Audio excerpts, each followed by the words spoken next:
ઓમ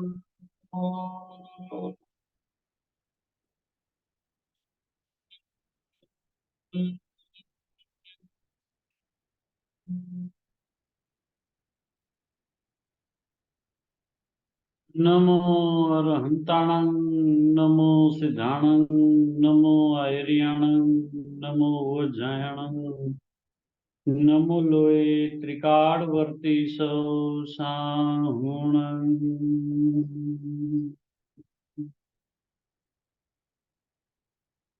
મંગલમ ભગવાન વીરો મંગલમ ગૌતમો ગણી મંગલમ કુનકુંદાર્યો જૈન ધર્મોસ્તુ મંગલમ સર્વ મંગલ્ય માંગલ્યમ સર્વ કલ્યાણકારકમ પ્રધાનમ સર્વ ધર્માણમ જૈનમ જયતુ શાશ્વતમ.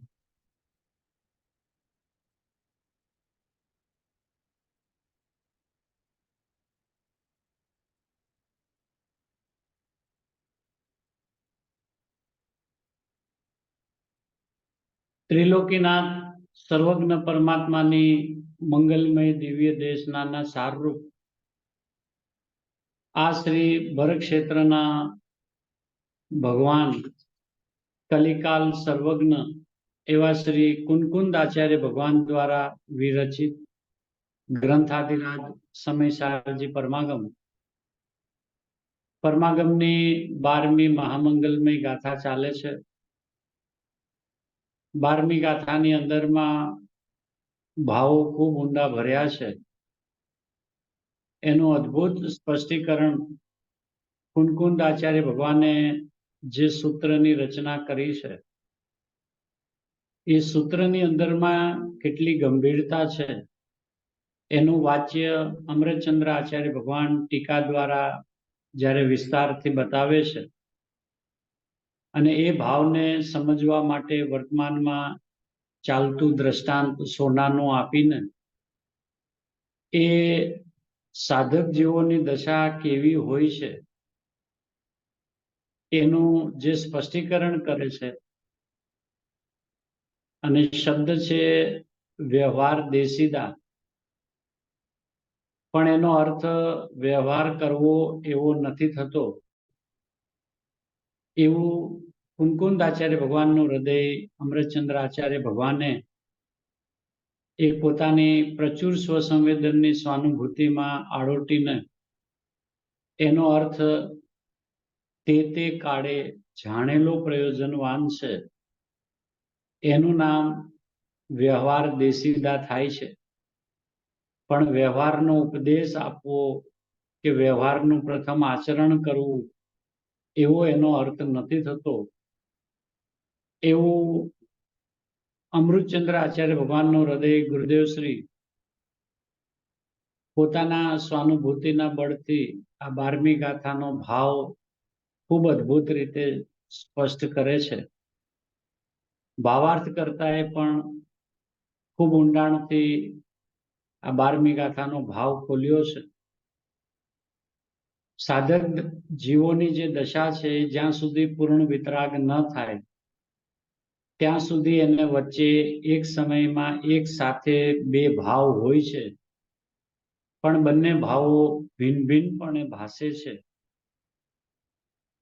જેટલી પોતાની સ્વાનુભૂતિ છે, જેટલી પોતાના દ્રવ્ય સ્વભાવ પરની દ્રષ્ટિ છે, એટલો ભાવ તો મોક્ષ માર્ગ છે અને જેટલી હજી અપૂર્ણ શુદ્ધતા છે, જેટલી અસ્થિરતા છે, એટલો ભાવ બંધનો છે.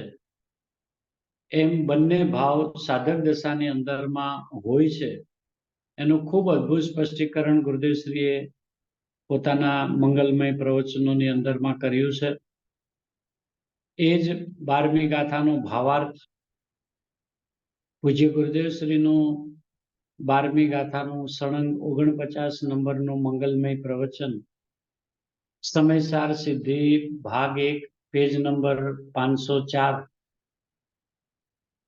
અહીંયા ભાવાર્થ કરતા એક વિશિષ્ટ વાત જે ટીકાની અંદરમાં નથી, પણ જે જીવોને સમ્યક દર્શન નથી થયું એ જીવોને પૂર્વના પરિણામની સ્થિતિ કેવી હોય છે એનું વિશ્લેષણ ભાવાર્થ કરતાએ પોતાના ભાવ દ્વારા આ ટીકાનો ભાવ ખોલ્યા બાદ પોતે આમાં વિશેષતાથી આ વાત સ્પષ્ટ કરી છે.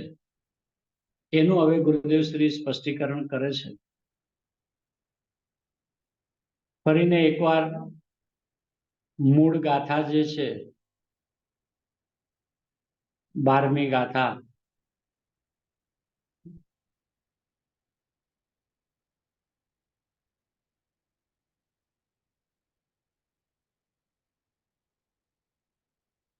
શું છે 12મી ગાથાનો ભાવ,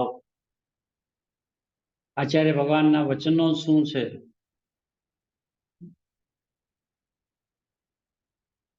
તો પ્રથમ એ ગાથાને દોહરાવીએ.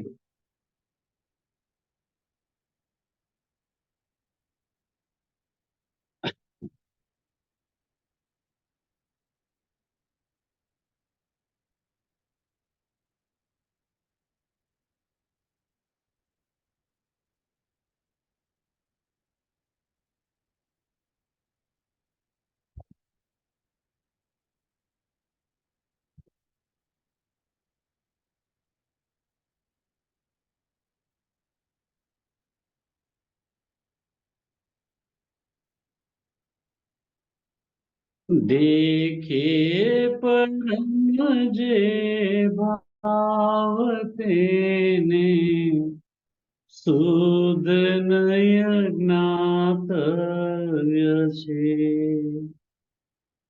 अपरम भावे स्थित ने व्यवहारनो उपदेश छे.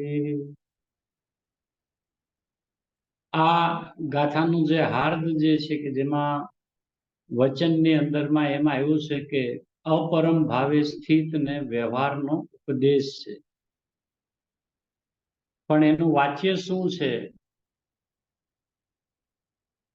કે અહીંયા વ્યવહાર દેશિદા એટલે તે કાળે કોઈ કોઈને વ્યવહાર જાણેલો પ્રયોજનવાન છે. ખૂબ ઊંડાણથી ખૂબ વિસ્તારથી ગુરુદેવશ્રીએ એક એક લાઈન એક એક શબ્દની અંદરમાં જે ગંભીરતા ભરી છે એનું અદ્ભુત સ્પષ્ટીકરણ પૂર્વના પ્રવચનોની અંદરમાં ગુરુદેવશ્રીએ કર્યું છે. અહીંયા ભાવાર્થ કરતાને જે કેવું છે કે જે એમણે ટીકાનો ભાવ ખોલ્યા પશ્ચાત જેને સ્વાનુભૂતિ નથી થઈ એ જીવોને પૂર્વના પરિણામની સ્થિતિ કેવી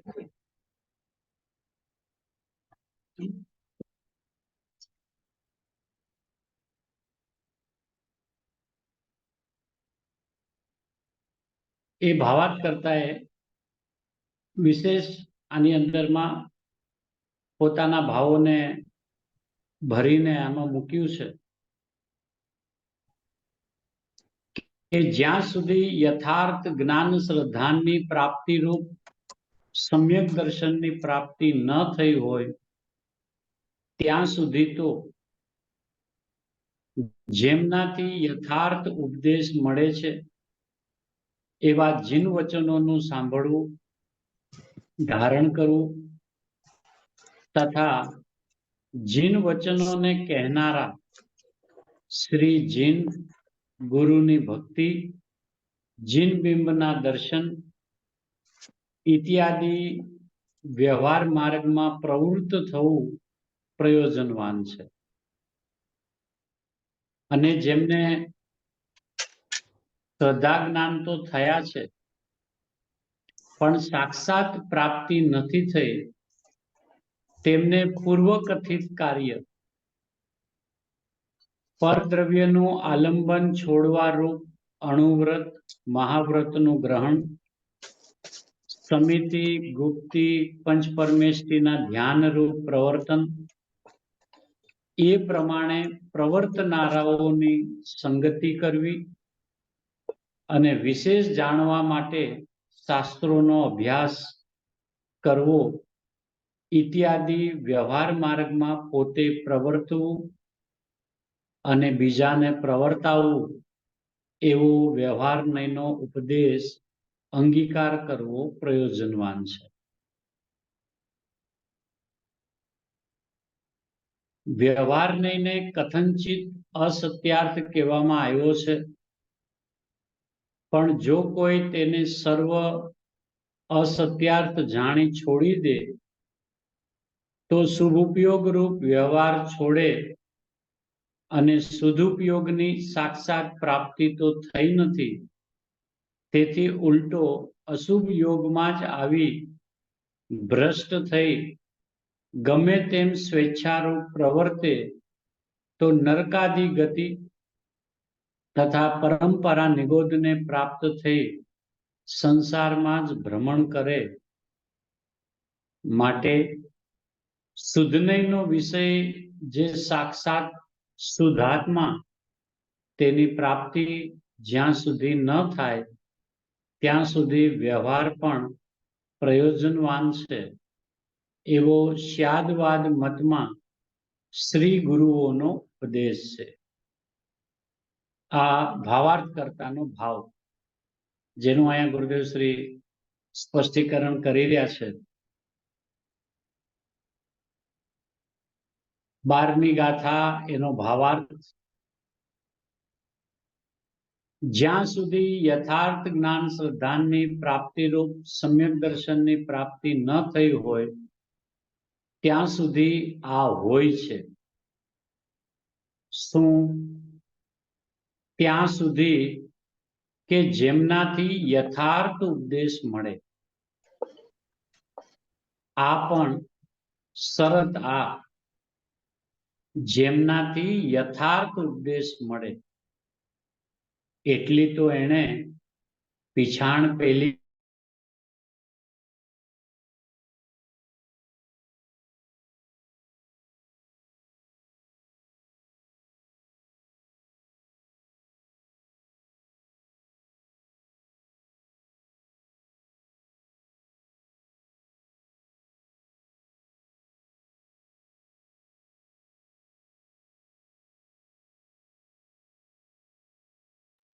ભાઈ તમારો ભાઈ અવાજ ભાઈ અનમ્યુટ કરો.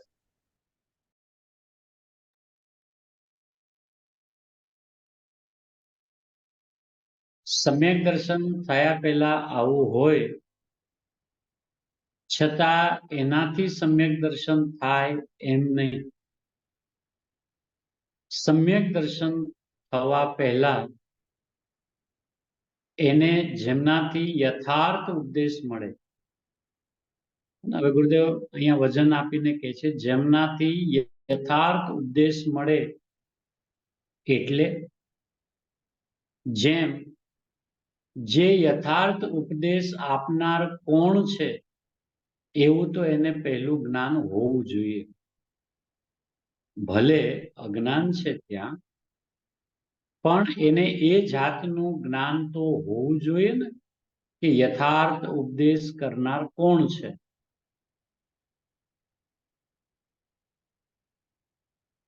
તો આ વાત ભાવાર્થ કરતા જે બતાવી છે કે યથાર્થ ઉપદેશ કરનાર એનું ગુરુદેવ સ્પષ્ટીકરણ કરે છે કે ભલે પરિણામની અંદરમાં ભલે અજ્ઞાન હોય પણ અજ્ઞાનની અંદરમાં પણ ઘણા બધા ભેદ છે.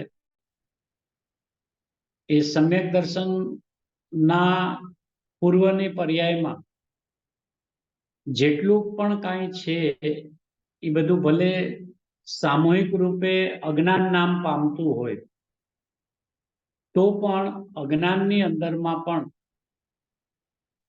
એનો પ્રકાર ફરતો હોય છે.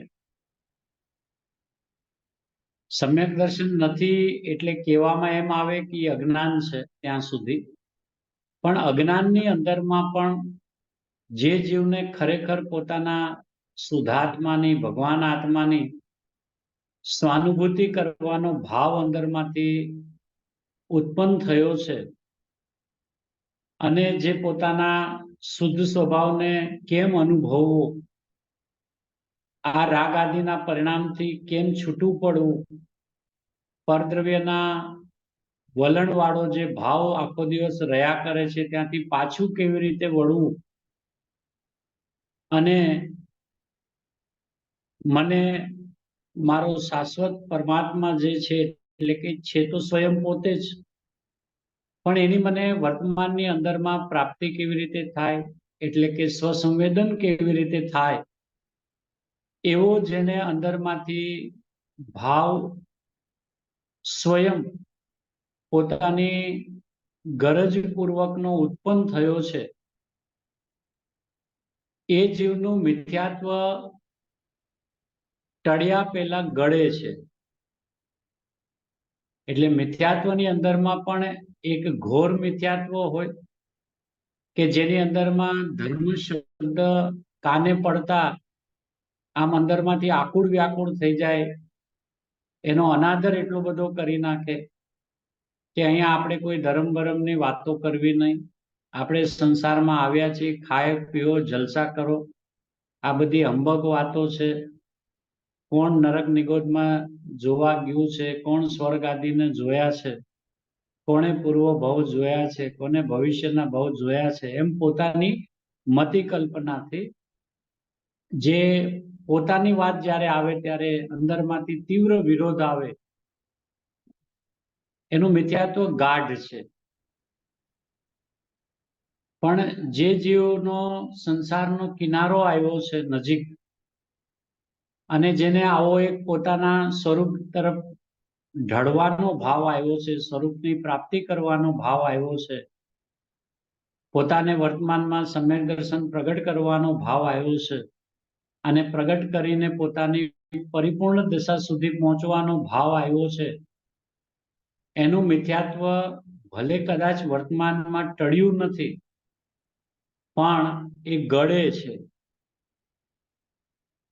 એ વિવેકવાન થોડો થયો છે કે મને આત્માની પ્રાપ્તિ કરવી છે, આ જન્મ મરણના ફેરાથી મારે છૂટવું છે, આ દુઃખથી મારે સદાય છૂટી જવું છે, પણ અંદરમાં મને મૂંઝવણ પણ થાય છે કે ભાવના છે પણ એવું મારી અંદરમાં ભવન થતું નથી, પરિણમન થતું નથી, તો હું કોનો સંપર્ક કરું, કોનો સંગ કરું, કોને મળું કે જેનાથી મારી અંદરની મૂંઝવણો જે છે એનું મને સમાધાન મળે. એમ એને પોતાને અંદરમાંથી પોતાના સ્વરૂપ તરફ આવવાની જે ધારા અથવા પોતાના સંબંધીનો જે વિચાર ઉગ્યો છે, એ ભલે એ સમયે અજ્ઞાન છે, જેમ અહીંયા ગુરુદેવે કીધું ભલે અજ્ઞાન છે ત્યાં, પણ એને એ જાતનું તો જ્ઞાન હોવું જોઈએ ને કે યથાર્થ ઉપદેશ કરનાર કોણ છે. તો એ આ જીવોની સ્થિતિ એવી હોય છે કે મિથ્યાત્વ એનું ગળતું હોય છે, અને જેનું મિથ્યાત્વ ગળે છે એનું જ મિથ્યાત્વ આગળ વધીને ટળે છે. તો આ મિથ્યાત્વ ગળે છે કેવી રીતે કે મિથ્યાત્વના કાળની અંદરમાં મિથ્યાત્વ ઉપર જ પ્રહાર ચાલે છે. જેમ કે પરિણામની અંદરમાં અત્યારે પરમાત્માપણાનો અંશ નથી પ્રગટ થયો, પણ એ સદગુરુના વચનને સાંભળીને અંદરમાં એક પોતાના ભાવને દ્રઢ કરે છે કે ભલે પરિણામની સ્થિતિની અંદરમાં અત્યારે રાગાદીના પરિણામ દેખાતા બી હોય, પણ હું તો સ્વભાવથી પરમાત્મા જ છું, હું તો ભગવાન જ છું, મારામાં તો સંસાર નથી, રાગ નથી, અજ્ઞાન નથી, મિથ્યાત્વ નથી.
તો એ વચન જ્યારે જ્ઞાનીના સાંભળે છે ત્યારે પોતાને અંદરમાંથી સેજે એવો ભાવ આવે છે કે આ વચનો જે છે ને એ મારા સ્વરૂપની પ્રાપ્તિની અંદરમાં મને નિમિત્ત બનશે.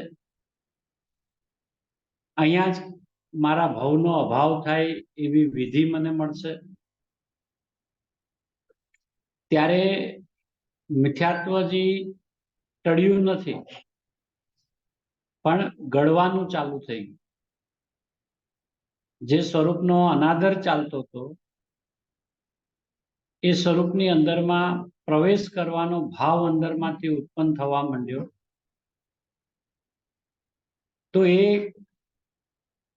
પોતાની જે શોધ છે અને સામે જ્યારે યથાર્થ ઉપદેશ દેનાર મળે છે ત્યારે એ આત્માર્થીની પરિણામની સ્થિતિ એવી હોય છે જેને કૃપાળુદેવના શબ્દોમાં કહીએ તો મુમુક્ષુના નેત્રો મહાત્માને કળી લે છે. એટલે એનો નિર્ણય પોતાથી સ્વયં થાય છે. એ કોઈ એને કહે છે કે આ સદગુરુ છે એમ એ દોડીને ત્યાં જતો નથી, અને કદાચ જવાનો યોગ બને તો પ્રથમ આકર્ષિત પણ થતો નથી, પણ સાંભળે છે. અને સાંભળવાના કાળે પોતાને અંદરમાં જે ભાવ પ્રગટ કરવો છે એવી કોઈ વાત, એવા કોઈ વચનો કે જે પોતાને અંદરમાંથી ખળભળાટ કરે એવા આવે છે. તો એનું જ્ઞાન એ સમય જવાબ આપવાનો અંદરમાંથી ચાલુ કરે છે કે અહીંયા મારું કામ થશે. એટલે એ સ્થિતિ જે છે એ અજ્ઞાનની છે. એટલે અહીંયા ગુરુદેવે એક જ શબ્દમાં કહી દીધું કે ભલે અજ્ઞાન છે ત્યાં, પણ એ અજ્ઞાન કેવું છે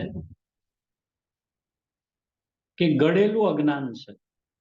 એ હમણાં ટળી જવાનું છે એવી સ્થિતિ વાળું એ અજ્ઞાન છે. અને એ વચનો પોતાને અંદરમાં ચોંટ કરે છે અને પોતાના પુરુષાર્થને પ્રેરે છે, જગાડે છે. એટલે એટલી ઓળખાણ તો આ માર્ગમાં આવેલા જીવોને સર્વપ્રથમ હોવી જોઈએ. એટલે ગુરુદેવ કહે છે કે પણ એને એ જાતનું જ્ઞાન હોવું જોઈએ ને કે યથાર્થ ઉપદેશ કરનાર કોણ છે. આ નિર્ણય દરેક આત્માર્થીને સ્વયં અંદરમાંથી થાય છે, કોઈના કહેવાથી થતો નથી. પોતાનું જ્ઞાન અંદરમાંથી જવાબ આપે છે. પોતાને જે વસ્તુની શોધ છે એ શોધ મારી અહીંયા પૂરી થશે. આ જીવ પોતે પરમાત્મા સ્વરૂપે પરિણમ્યો છે, તો આ જીવ મને પરમાત્મા સ્વરૂપે પરિણમવામાં મને અનુકૂળ થશે એવો અંદરમાંથી પોતાને હકાર આવી જાય છે, જે નિરાવલંબી આવે છે. એ અજ્ઞાન હોવા છતાં એ ગળેલું અજ્ઞાન હોય છે, એને લઈને એ આવો યથાર્થ નિર્ણય કરી શકે છે કે વર્તમાનમાં જે જીવ ગુરુદેવની પાસે પહેલી વાર ગયો હોય અને ગુરુદેવની વાણી સાંભળે તો એ જીવને અંદરમાં સાંભળતા જ એવો ભાવ આવે કે આ પુરુષ જે વાત કરે છે એ જ વાત સત્ય છે, અને અહીંયાથી જ મને મારું કામ થશે. હું જે સતને શોધવા નીકળ્યો છું, જે મારા સત સ્વરૂપને અનુભવવા નીકળ્યો છું, એની પ્રાપ્તિ મને આમના વચનો દ્વારા, આમના ઉપદેશ દ્વારા મને અવશ્ય પ્રાપ્ત થશે એવો અંતરંગનો નિર્ણય પોતાના જ્ઞાન દ્વારા નિરાવલંબીપણે એ જ્ઞાનની અંદરમાં આવો નિર્ણય થાય છે. એટલે ગુરુદેવ કે ભલે અજ્ઞાન છે ત્યાં, પણ અજ્ઞાન કેવું છે? જોર વાળું અજ્ઞાન નથી. દ્રઢ અજ્ઞાન નથી, ગળતું અજ્ઞાન છે, જેની અંદરમાં વિવેક છે, જેની અંદરમાં વચનોને અંદરમાં આત્મસાત કરવાની પોતાની એક કળા અંદરમાંથી ખીલી છે, સાચા ખોટાનો યથાર્થ નિર્ણય કરી શકે છે કે અત્યાર સુધી મેં જે વાત સાંભળી અને આ મહાપુરુષ જે વાત કરે છે એમાં તો જમીન આસમાનનો ફરક છે, અને એમની વાત મને અંદરમાં રૂચે છે, જચે છે, બેસે છે. તો અજ્ઞાન હોવા છતાં પણ અજ્ઞાનનું ત્યાં જોર નથી, જોર સ્વભાવ વાળું છે, સ્વભાવ તરફના ઢળવા વાળું છે, એટલે એ જીવ કળી લે છે કે આ ઉપદેશ જે દેનાર છે એ યથાર્થ ઉપદેશ દેનાર છે.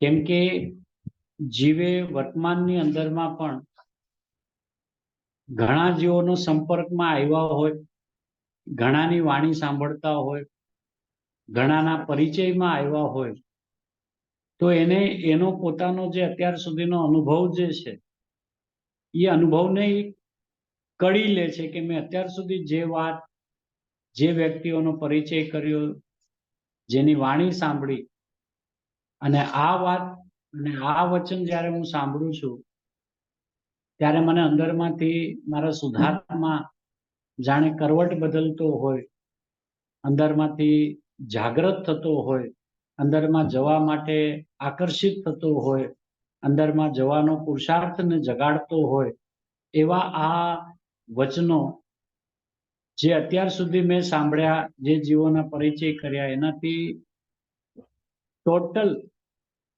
અલગ છે એવું એ પોતાના જ અનુભવ દ્વારા, પોતાના પૂર્વના એટલે કે આ જ સમયે અત્યાર સુધી જે ઉપદેશ કરનારાઓના પરિચયમાં આવ્યા, એમના વચનો સાંભળ્યા, એના દ્વારા એ પોતે પોતાના જ્ઞાન દ્વારા નિરાવલંબી રીતે કળી લે છે. જેને કૃપાળુદેવના વચનોમાં કીધું કે મુમુક્ષુના નેત્રો મહાત્માને કળી લે છે. એટલે પહેલી શરત આ મૂકી કે માર્ગ પામેલો માર્ગને પમાડે. તો આ જીવ માર્ગને પામેલો છે કે નહીં એનું પ્રમાણ કેવી રીતે નક્કી કરવું? તો કે એ કોઈને પૂછશે નહીં કે આ પામેલો છે કે નહીં, આને પ્રાપ્ત થયું છે કે નહીં, એ કોઈને પૂછશે નહીં. પણ જો એનો અંતરાત્મા અંદરમાંથી જવાબ આપે તો એનું જ્ઞાન કળી લેશે. શોધક જીવ છે, સતનો શોધક છે, એટલે પક્ષમાં નહીં આવે, એને સત જ્યાં મળશે ત્યાં ચોંટી જશે. એના વચનોને અંદરમાં આત્મસાત કરશે, એના વચનોનું મિલાન કરશે, વર્તમાનમાં પોતાનો જે અનુભવ ચાલે છે એ, અને સામે ગુરુદેવ જે ઉપદેશ આપી રહ્યા છે એ બંનેનું મિલાન કરતો જાય છે, અને મિલાન કરતા કરતા જે ગળેલું મિથ્યાત્વ જે છે ને એના ઉપર પ્રહાર પડે છે, અને એ ગળતું ગળતું ગળતું એ સ્વભાવના ઉલ્લાસપૂર્વક આ વાત આમ જ છે, આ વાત આમ જ છે એવો અંદરમાં પોતાના સ્વરૂપનો ઉલ્લાસપૂર્વક એ મિથ્યાત્વ ઉપર પ્રહાર પડે છે. એમ એ પોતે મિથ્યાત્વ તરફ લક્ષ્ય રાખીને એના ઉપર પ્રહાર નથી કરતો, પણ સ્વરૂપના જોરની અંદરમાં, સ્વરૂપના ઉલ્લાસની અંદરમાં એ અજ્ઞાનના પરિણામ ઉપર ઘા પડે છે. એટલે ઘા પડતા એ પરિણામ જે છે એ ગળે છે, અને ગળતા પરિણામ અલ્પ સમયની અંદરમાં ટળી જાય છે. એટલે પહેલી વાત ગુરુદેવે અહીંયા ભાવાર્થ કરતા જે કીધી, અને ગુરુદેવ પણ કહે છે કે શરત આ જેમનાથી યથાર્થ ઉપદેશ મળે એટલી તો એને પીછાણ પહેલી કરવી પડે. તો એ પીછાણ થાય કેવી રીતે? કારણ કે દરેકને એવું લાગે કે બધા જ તો જિનેન્દ્ર પરમાત્માના વચનોની જ વાત કરે છે, પછી એમાં આપણે પક્ષપાત શું રાખવો? આ પણ એ જ વાત કરે છે, બીજા પણ એ જ વાત કરે છે, બધા શાસ્ત્રની જ વાત કરે છે, બધા શાસ્ત્રની ગાથાઓનો આધાર લઈને જ વાત કરે છે. તો એમાં પછી આ ને આ એવું શું? પણ ખરો આત્માર્થી હોય, ખરો મોક્ષાર્થી હોય, અંદરમાંથી માત્ર મોક્ષનો અભિલાષી હોય, એવો જે મુમુક્ષુ હોય, એ કોઈ પક્ષની અંદરમાં ઉભો રહેતો નથી. એ સતનું સંશોધન અંદરમાં એનું ચાલતું હોય છે. કદાચ એ વાણી દ્વારા કોઈની હારે વાદ વિવાદ ન કરે, આ સારા આ ખોટા એવો વાદ વિવાદ ન પણ કરે, પણ અંદરમાં પોતાનું જ્ઞાન કળી લે કે આમના વચનો ભલે જીનવાણી અનુસાર છે, વાત બધી જીનવાણીમાં આવે છે એવી કરે છે, પણ મારા હૃદયની અંદરમાં એ મને સ્પર્શતા નથી. એટલો તો નિર્ણય કે આત્માર્થી જીવ જે ખરેખર આત્માને એટલે કે પોતાની સ્વસંવેદન કરવાની ભાવના માટે જે તૈયાર થયો છે, એટલું તો કરી લે. એટલે આ વાદ વિવાદનો માર્ગ નથી, પણ નિર્ણયનો માર્ગ તો પાકો છે. અને જ્યારે જીવને અંદરમાંથી એવો હકાર આવી જાય છે કે આમના વચનો મને સાંગોપાંગ અંદરમાં મારા ચૈતન્ય સ્વરૂપ તરફ લઈ જવા માટે ખળભળાટ કરાવે છે, વિચાર કરાવે છે, અંદરમાં જવાના માટે પ્રેરણા આપ્યા કરે છે, અને મને પણ અંદરમાં જવાનો ભાવ વારંવાર આવ્યા કરે છે. મારા દિવસ દરમિયાન મને મારા સ્વરૂપના વિચારોનો પ્રવાહ આમ અંદરમાંથી ઉછળતો લાગે છે.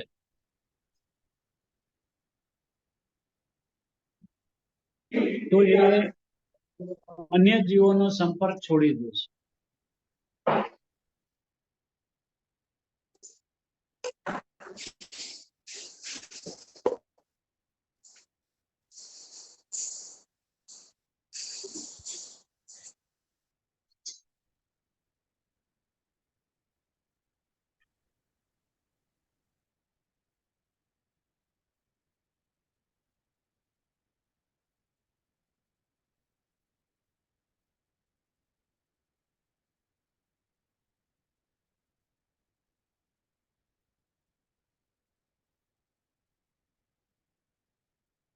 એમાં કોઈનો અનાદર નથી, કોઈનો તિરસ્કાર નથી, પણ પોતાને જે જોઈએ છે એ જ્યાંથી મળે છે, જ્યાંથી મળી ગયું છે એવું એને પોતાનો આત્મા દ્વારા એટલે પોતા દ્વારા નિરાવલંબીપણે અંદરમાંથી જ્યારે હકાર આવે છે, ત્યારે એ અન્ય જીવોનો સંપર્ક છોડી દે છે. પછી એને એ લોભ નથી રહેતો કે થોડુંક આનું પણ સાંભળી લઉં, થોડુંક આનું પણ સાંભળી લઉં. એ કહે છે કે જેનાથી મારું કામ થાય છે એવું મને અંદરમાં લાગી છે, બેસે છે, તો હવે મારે બીજા કોઈને સંપર્કમાં કે બીજા કોઈને સાંભળવા નથી. તો એ જ્યારે બીજા કોઈને સાંભળતો નથી, કોઈના પરિચયમાં આવતો નથી, ત્યારે કોઈ અન્ય જીવોનો અનાદર કરતો નથી. પણ એને જે સત જોઈએ છે, સત એને જ્યાંથી મળ્યું છે, અથવા અહીંયાથી મારી અનુભૂતિ મને 100% પ્રાપ્ત થશે એવું અંદરમાંથી નિરાવલંબીપણે જ્યારે હકાર આવ્યો છે, ત્યારે અન્ય જીવોના સંપર્કમાં રહેતો નથી. કળી લે કે આની પાસે શાસ્ત્રની વાત છે, પણ આની પાસે સ્વભાવની વાત નથી. અને શાસ્ત્ર દ્વારા સ્વભાવની વાત પણ કરે તો આની પાસે વિધિ નથી. વિધિની પણ કદાચ શાસ્ત્ર અનુસાર વાત પણ કરતો હોય તો પણ એના વચનો મને અંદરમાં સ્પર્શતા નથી. એટલે પરિણમેલો જીવ છે કે નહીં એનો નિર્ણય એ જીવ સ્વયં પોતે પોતાના જ્ઞાનની કસોટી દ્વારા કરે છે. અને એ સ્થિતિ જ એવી કુદરતી ભજાય છે કે ભલે ત્યાં અજ્ઞાનની સ્થિતિ હોય, પણ અજ્ઞાન એટલું બધું ગળી ગયું છે કે જે હમણાં ટળી જશે એવી સ્થિતિમાં આવી ગયું છે. એનો નિર્ણય સર્વપ્રથમ યથાર્થ ઉપદેશ દેનાર છે કે નહીં એના નિર્ણયમાં હોય. એટલે અહીંયા ભાવાર્થ કરતા સર્વપ્રથમ એમ મૂક્યું કે જેમનાથી યથાર્થ ઉપદેશ મળે, જેમનાથી ઉપદેશ મળે એમ નથી કીધું, યથાર્થ ઉપદેશ મળે. યથાર્થ ઉપર વજન છે, કેમ કે ઉપદેશ દેનારા તો લાખો કરોડો જીવો છે, જે શાસ્ત્રની ભાષા બોલતા હોય, શાસ્ત્રની ગાથાઓ મુખપાઠ હોય, ટીકાઓ મુખપાઠ હોય, જીનવાણી અનુસાર વાત કરતા હોય, પણ એના વચનો આપણને અંદરમાંથી સ્પર્શે નહીં, અંદરમાં જવા માટે લાલાયિત ન કરે, અંદરમાં જવા માટેનો ખડબડાટ ન કરે, કંઈક નવી વિચારધારા અંદરમાંથી ઉગે, કંઈક પોતાના સ્વરૂપની અંદરમાં રમણતા કરવાનો ભાવ આવે, એવા વચનો એમના ન હોય. ભલે જીનવાણીની ગાદી ઉપર બેઠો છે, વિતરાગની ગાદી ઉપર બેઠો છે, ગણધર પરમાત્માની ગાદી ઉપર બેઠો છે, અહીંયાની અપેક્ષા,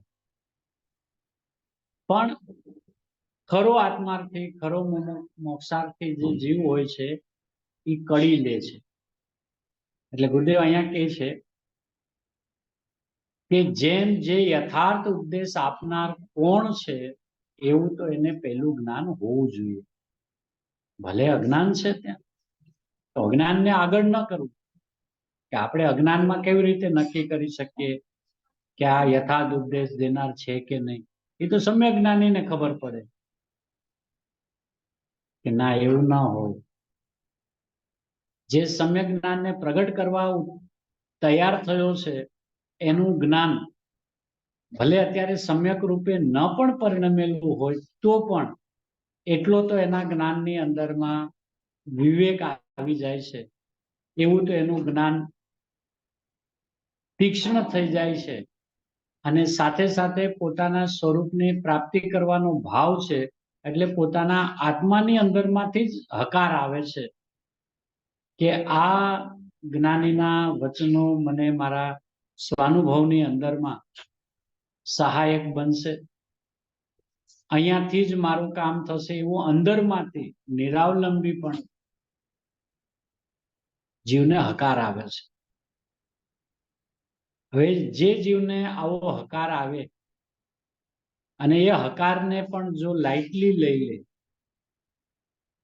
અને એમ લાગે કે હા, ગુરુદેવની વાણી તો બરાબર જ છે, એ તો જ્ઞાની પુરુષ જ છે, અને એની વાત સાંભળતા આપણને ઘણીવાર રોમાંચ થઈ જાય છે, ઘણીવાર રોમટા ઊભા થઈ જાય છે, પણ બીજા જીવોની વાત પણ સારી છે, તો સમજી લેવું કે હજી એને જ્ઞાની ગુરુની ઓળખાણ નથી થઈ, હજી એને કાંઈક બીજા પાસેથી મળી જશે, કાંઈક મને બીજી વાત બીજેથી પણ સમજવા મળશે, એવી અંદરમાં જાણવાના લોભની વૃત્તિને લઈને એનો નિર્ણય યથાર્થ ઉપદેશ દેનાર કોણ છે એ હજી પ્રથમ જે પહેલી શરત છે એ હજી પાકો નિર્ણય નથી થયો. એ અહીંયા ગુરુદેવ કહે છે પણ પહેલી શરત આ છે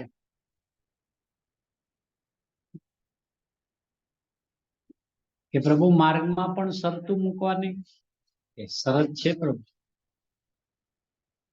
પોતાના હિત માટેની વાત છે, કોઈના અનાદરની, કોઈના તિરસ્કારની વાત નથી, કોઈ હીણો છે, કોઈ અધિક છે એની વાત નથી. સુગાણીજી સાહેબને જ્યારે ગુરુદેવ શ્રીના વચનો જ્ઞાન ભીન અને રાગ ભીન સાંભળતા જ એ જ સમયે સભાની અંદરમાં જ એમણે સર્વપ્રથમ કહેનારના જ્ઞાન અને રાગ ભીન જોઈ લીધા, અને જોયા પછી આ જીવન સુધી એમણે અન્ય કોઈનો સંગ ન કર્યો.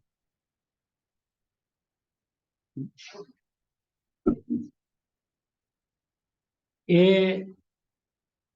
જીનેન્દ્ર પરમાત્માની ભક્તિ, ગુરુની ભક્તિ, હવે હમણાં એ બધું આવશે, પણ એને જે એના વચનોથી ચોંટ લાગી ને પછી એ અહીંયા ત્યાં આમ ત્યાં કોઈને જોવે જ નહીં, કે ભલે બીજા હજારો વક્તા સારા હશે, એની પ્રેઝન્ટેશન સારું હશે, એની કદાચ વિસ્તારથી સમજાવવાની રીત પણ સારી હશે, પણ મારે કઈ કામની નથી, એમાં હું એનો અનાદર નથી કરતો, મને એ અનુકૂળ નથી. મને તો ગુરુદેવની વાણી સાંભળતા જ અંદરમાંથી મારા પ્રદેશની અંદરમાંથી ઝણકાર થઈ જાય છે, મને આમ અંદરમાંથી રોમાંચ થઈ જાય છે, મને અંદરમાંથી સ્વરૂપમાં જવાની તાલાવેલી લાગે છે. બસ મારા માટે તો આ એક પુરુષ જ, ચાહે એને હું તીર્થંકર કહું, ચાહે એને હું ગણધર કહું, ચાહે હું એને આચાર્ય કહું, એને ઉપાધ્યાય કહું, એને મુનિ ભગવાન કહું, એ મારા પંચ પરમેષ્ઠી હોય તો આ છે. જે આપણે આગળ પણ કૃપાળુદેવના વચનની અંદરમાં વાંચ્યું કે જેમાં પરમેશ્વર બુદ્ધિ જ્યાં સુધી સ્થપાતી નથી ત્યાં સુધી એના વચનો અંદરમાં પરિણમતા નથી. તો અહીંયા સર્વપ્રથમ ગુરુદેવ કહે છે કે યથાર્થ ઉપદેશ આપનાર કોણ છે એવું તો પહેલું જ્ઞાન હોવું જોઈએ. ભલે અજ્ઞાન છે એમ કહીને એમ કે છે કે તું અજ્ઞાનને આગળ ન કરતો, કે અજ્ઞાન દશામાં આપણે કેવી રીતે કરી શકીએ, આપણે તો બધાને સાંભળવા પડે ને, તો નક્કી થાય ને કે આ કે પ્રભુ અત્યાર સુધી તે બધાને સાંભળ્યા જ છે ને.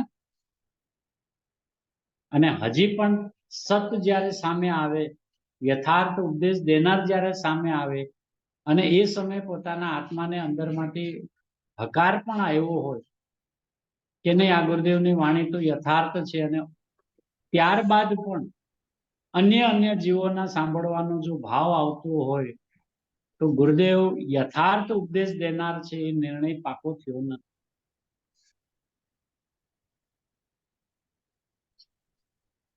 એને અહીંયાથી પણ કાંઈક મળી જશે, થોડુંક અહીંયાથી પણ મળી જશે, એટલે જેના હજી નિર્ણયના ઠેકાણા ન હોય એને અંદરમાં જવાનો માર્ગ સુલભ કેવી રીતે થાય? એટલે પહેલામાં પહેલી શરત મૂકી કે યથાર્થ ઉપદેશ કોણ છે એ દેનાર, યથાર્થ ઉપદેશ દેનાર કોણ છે એની પહેલી પીછાણ તો હોવી જોઈએ. અને એ પીછાણ થાય છે જ આવી રીતે. આ માર્ગમાં જે જીવો અત્યારે વર્તમાનમાં છે એ બધા ઘણા બધા જીવોના સંપર્કમાં આવ્યા છે, ઘણાની વાણી સાંભળી છે, વર્તમાનમાં બી સાંભળતા હશે, અને એને એવું લાગે કે બધા વિતરાગની ગાદી ઉપર બેસીને શાસ્ત્રકીય વાત તો કરે જ છે, ગુરુદેવનું નામ પણ લે છે, માતાજીનું નામ લે છે, કૃપાળુદેવનું નામ લે છે, અન્ય જ્ઞાનીઓના આધાર આપે છે, ટોડરમલજી સાહેબ, બનારસી દાસજી, રાજમલજી સાહેબ. આપણે એ બરાબર નથી એમ કેવી રીતે કહેવાય? તો એમ સમજીને એમ કે તો આપણું જ્ઞાન કામ નહીં કરતું હોય એટલે આપણે એના ભાવ સુધી નથી પહોંચી શકતા. એ તો વાત સાચી જ કરે છે કે વાત સાચી ખોટીની નથી. શાસ્ત્રની વાત શબ્દો દ્વારા, ટીકાઓ દ્વારા, ગાથાઓ દ્વારા જેમ છે તેમ કેવી, તેથી શાસ્ત્રમાં એની ચાંચ ડૂબે છે એવો એનો અર્થ નથી.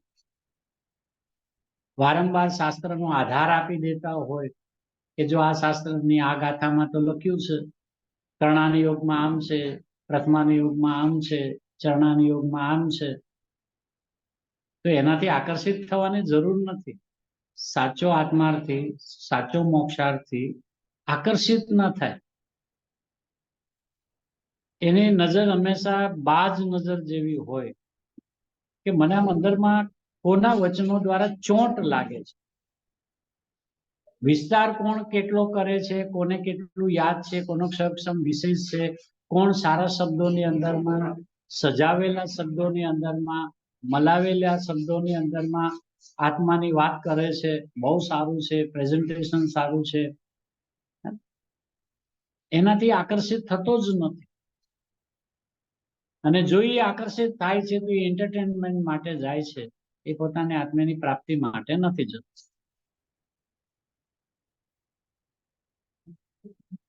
એટલે પ્રથમમાં પ્રથમ આ શરત,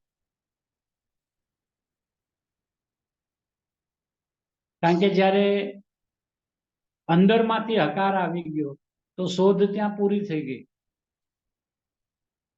પછી એ જ પુરુષના સંપર્કમાં વારંવાર રહેતા એના ને એના વચનોનો જેટલો પરિચય વિશેષ થાય એમ અહીંયા પોતાની ચિંતન ધારા, વિચારધારા, પોતાની જ્ઞાન ધારા એ વિશેષ ખીલતી જાય છે. પણ થોડું ગુરુદેવનું સાંભળ્યું, થોડું બીજા વક્તાનું સાંભળ્યું,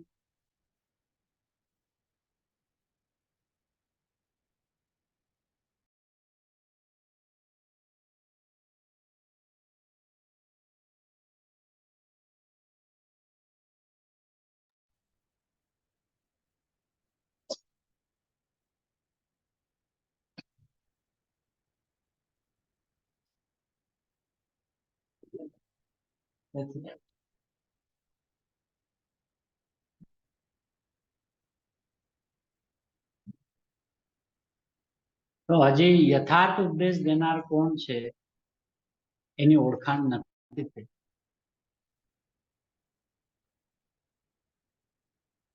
તો અહીંયા ભાવાર્થ કરતા ભલે સમ્યક દર્શન નથી થયું તો એ જીવોની વાત કરે છે ને. પહેલી વાત તો બધી સાધક જીવોની પરિણામની સ્થિતિનું ખૂબ વિસ્તારથી વર્ણન કર્યું કે સાધક દશાની અંદરમાં બે ભાવ એક જ પર્યાયની અંદરમાં એક સમયે એક સાથે બે ભાવ હોય છે. જેટલો પોતાનો ત્રિકાળ સ્વભાવનો આશ્રય છે એટલો તો વિતરાગ ભાવ છે, અને જેટલી અંદરમાં અસ્થિરતાજન્ય પરિણામ છે એટલો બંધ માર્ગ પણ ભાવ સાથે છે. પણ બંનેના ભાવ ભિન્ન ભિન્ન છે, બંનેના સ્વાદ ભિન્ન ભિન્ન છે. અને એનું કારણ બતાવ્યું કે જ્યાં સુધી પૂર્ણ વિતરાગ ન થાય ત્યાં સુધી આવું કોઈને કોઈ કાળે એ બંનેને જાણવું એનું નામ વ્યવહાર. એવો વ્યવહાર જાણેલો પ્રયોજનવાન છે. એનું ખૂબ અદ્ભુત સ્પષ્ટીકરણ સાધક જીવોના પરિણામનું પૂર્ણ વિતરાગ ન થાય ત્યાં સુધી કેવી પરિણામની સ્થિતિ હોય છે એનું સ્પષ્ટીકરણ કર્યું છે. ભાવાર્થ કરતાને થોડો વિશેષ ભાવ આવ્યો કે આ તો સાધક જીવોની ચર્ચા તો થઈ, પણ જે સાધક થવા માટે ઊભો થયો છે એના માટે શું, એના પૂર્વના પરિણામની સ્થિતિ કેવી હોય એનું આ વર્ણન કરે છે. એટલે બધે એમ કીધું આગળ પણ કે ટીકાની અંદરમાં ભાવ નથી. ભાવાર્થ કરતા આ ભાવ પોતાની રીતે વિશેષ ખોયલો છે કે જેથી નીચલી દશાવાળા જીવને કે જેને હજી સમ્યક પ્રાપ્ત નથી થયું એને પણ અંદરમાંથી ખ્યાલ આવે કે સમ્યક દર્શનની પ્રાપ્તિ પૂર્વે પરિણામની સ્થિતિ કેવી હોય. એમાં એને સૌથી પ્રથમ આ વાત મૂકી કે જેમનાથી યથાર્થ ઉપદેશ મળે.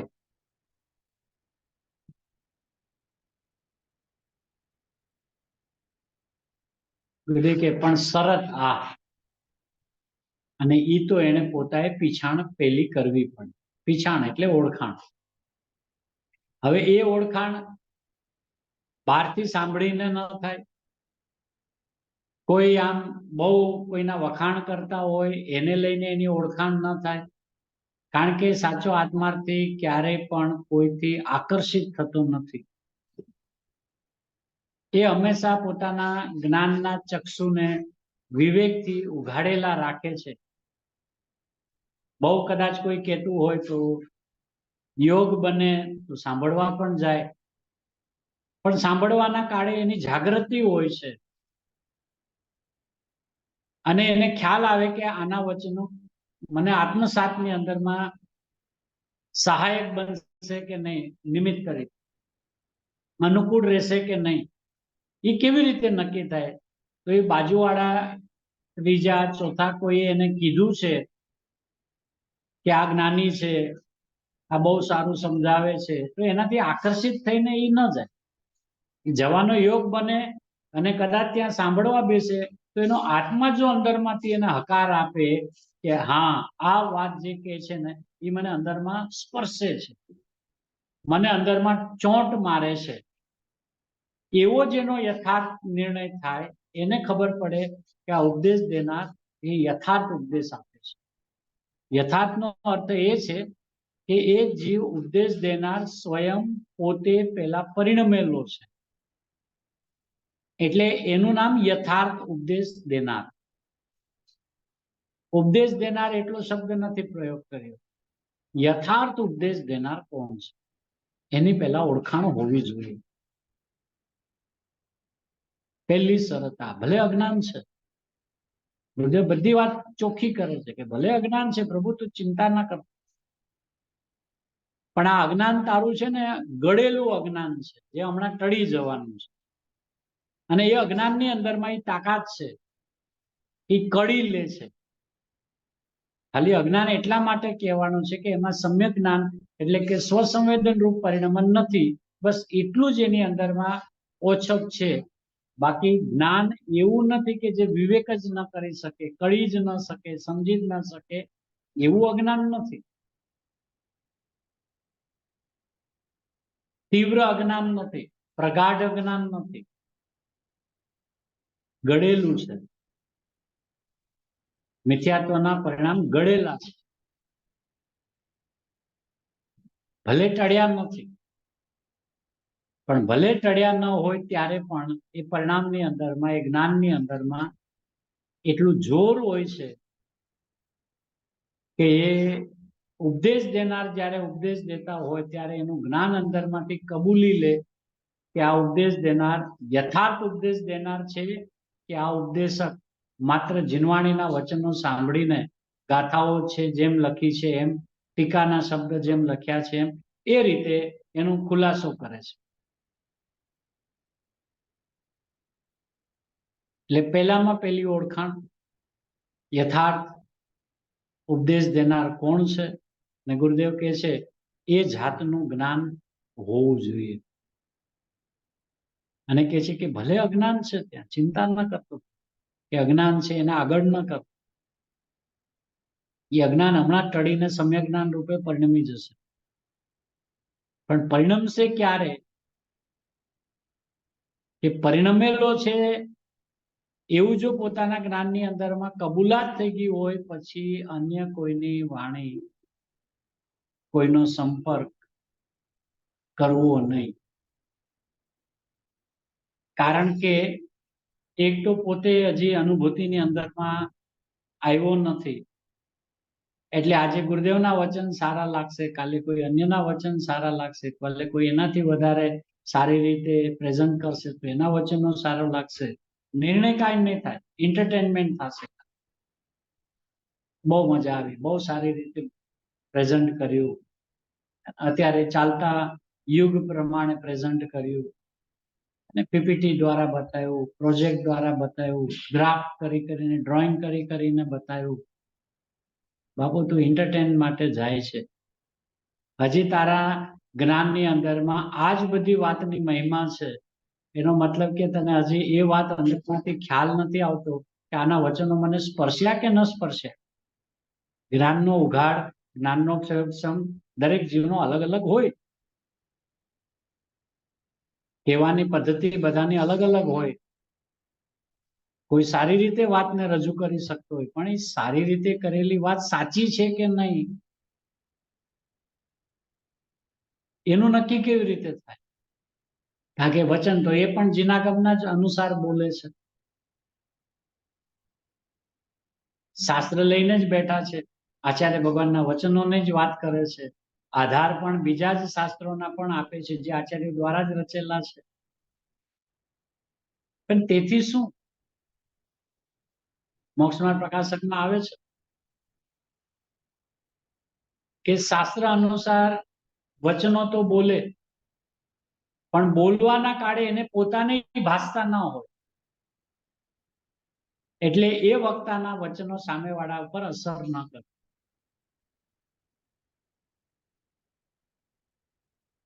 મોક્ષમાં પ્રકાશકની અંદરમાં આ વાત લખી છે કે વચન તો બધા જ જીનાગમ અનુસાર બોલશે, વ્યાખ્યા પણ જે રીતે આચાર્ય ભગવાને બતાવી હોય, ટીકાના જે શબ્દો હોય એ રીતે જ બોલશે, પણ બોલનાર જ્યારે બોલતો હોય ત્યારે એને એ ભાસતું ન હોય, અને એવું ન ભાસવાને કારણે એના વચનો સામેવાળા ઉપર અસર નથી કરતા. એટલે અસર નથી કરતા એનો અર્થ શું કે એને પોતાના આત્માની અનુભૂતિની અંદરમાં સહાયક બનતા નથી. કદાચ છટા સારી હોય, વચનો શણગારીને બોલી શકતા હોય, અલંકારિક ભાષા હોય, એવું કોઈનું વ્યક્તિત્વ હોઈ શકે. વાત જીનવાણી નહીં કરતા હોય, ગાથાઓ પૂરપાટ મોઢાની અંદરથી સરવાણીની જેમ ફૂટતી હોય, પેજ નંબર યાદ હોય, સમયસાર પેજ નંબર 315 એમ કરીને બોલે, પ્રવચન સાર પેજ નંબર આટલું, ગાથા નંબર આટલી, સારી રીતે બોલ. પણ એનાથી શું? એનાથી શું? મને અંદરમાં સ્પર્શ છે કે નહીં? તો જે ગાથાઓનું મિલાન ગાથાઓ દ્વારા કરતા હોય, શાસ્ત્રનું મિલાન બીજા શાસ્ત્ર દ્વારા કરતા હોય, એના વચનો અંદરમાં આત્મસાત ન થાય.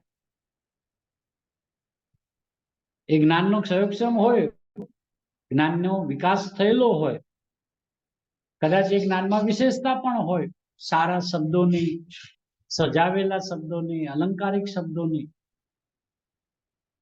પણ એના વચનો અંદરમાં આત્મસાત થવામાં સહાયક ન હોય.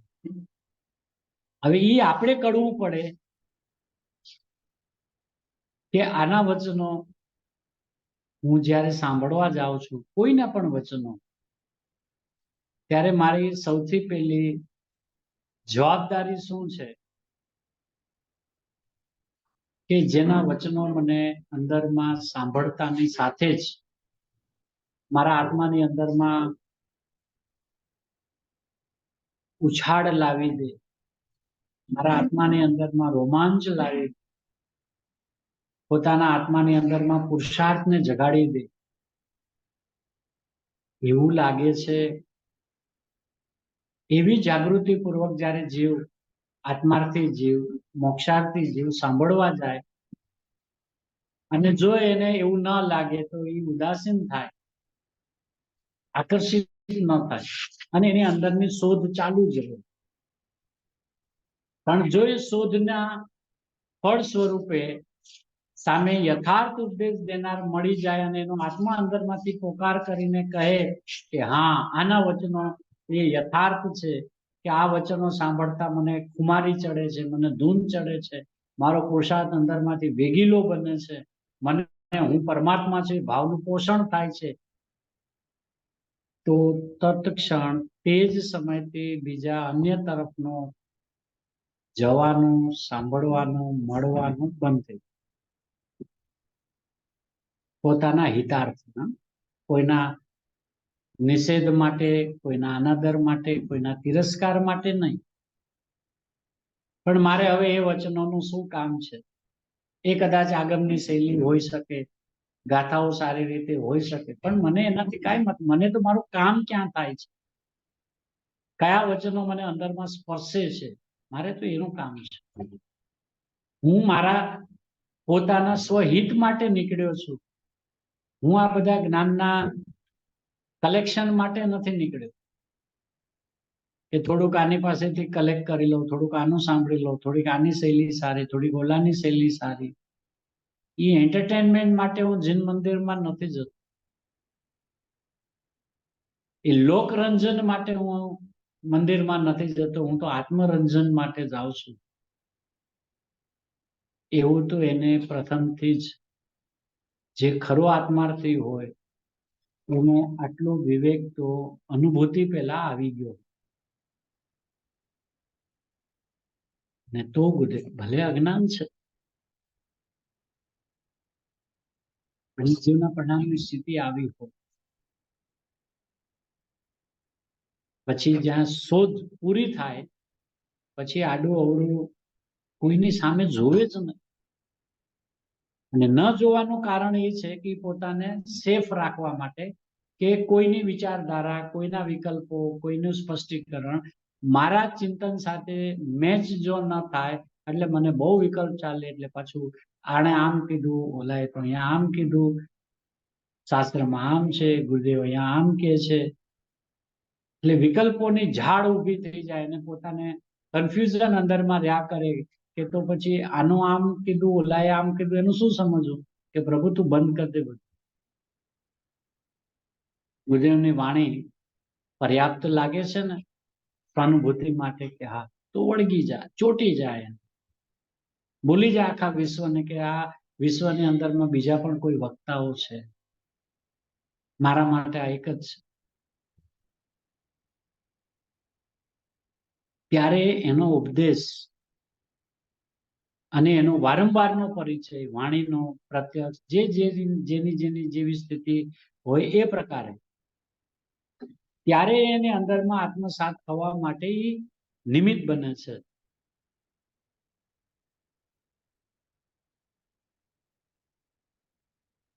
અનુભૂતિ પહેલા પૂર્વના જે જ્ઞાનીઓ અત્યારે આપણી સામે છે, ચાહે ભગવતી માતા, બંને માતાઓ હોય, કૃપાળુદેવ હોય, ગુરુદેવ હોય, તો ગુરુદેવને પણ અનુભૂતિ પહેલા આ સમયસાર જે હાથમાં આવતાની સાથે જે અંદરમાંથી રણકાર આવ્યો કે ઓહો, આ તો અશરીરી થવાનું શાસ્ત્ર છે.